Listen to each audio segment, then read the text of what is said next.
Dears welcome back to Arcanics. മക്കളെ, KEAM rank ലിസ്റ്റുമായിട്ട് ബന്ധപ്പെട്ട് പുതിയൊരു അപ്ഡേറ്റ് ഉണ്ട്. ചാനൽ ആദ്യമായിട്ട് കാണുന്നവരാണെങ്കിൽ ഒന്ന് സബ്സ്ക്രൈബ് ചെയ്യുക. അതുപോലെ മാക്സിമം ഫ്രണ്ട്സിലേക്കും ഇൻഫർമേഷൻ ഷെയർ ചെയ്യുക. റാങ്ക് ലിസ്റ്റ് വന്നു കഴിഞ്ഞാൽ അലോട്ട്മെന്റ് ആണ്. അലോട്ട്മെന്റായിട്ട് ബന്ധപ്പെട്ട എല്ലാ വീഡിയോസും അപ് ടു ഡേറ്റ് ആയിട്ട് ചാനലിൽ തന്നുകൊണ്ടേയിരിക്കും. അപ്പോൾ ഫൈനൽ റാങ്ക് ലിസ്റ്റ് നാളെ പബ്ലിഷ് ചെയ്യാൻ കഴിയുമെന്നാണ് മന്ത്രി ശ്രീമതി ആർ ബിന്ദു അറിയിച്ചിരിക്കുന്നത്. അപ്പം ഒരുപാട് വിവാദങ്ങളിലൂടെയായിരുന്നു ഈ റാങ്ക് ലിസ്റ്റ് കടന്നുപോയത്. നമ്മളെ മാർക്ക് സമീകരണ സമയത്ത് സ്റ്റേറ്റിലെ കുട്ടികൾ ഒരുപാട് മാർക്കിന് പുറകിലോട്ട് പോവുകയും CBSE കുട്ടികൾക്ക് മാർക്ക് കൂടുതൽ കിട്ടുകയും ചെയ്യുന്നു.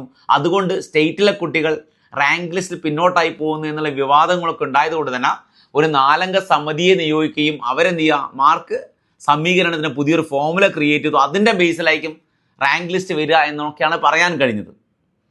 അപ്പോൾ എന്തായാലും നമ്മൾ റാങ്ക് ലിസ്റ്റിന് വേണ്ടി നമ്മൾ കാത്തിരിക്കുക. റാങ്ക് ലിസ്റ്റ് വന്നു കഴിഞ്ഞാൽ അലോട്ട്മെന്റ് ആണ്.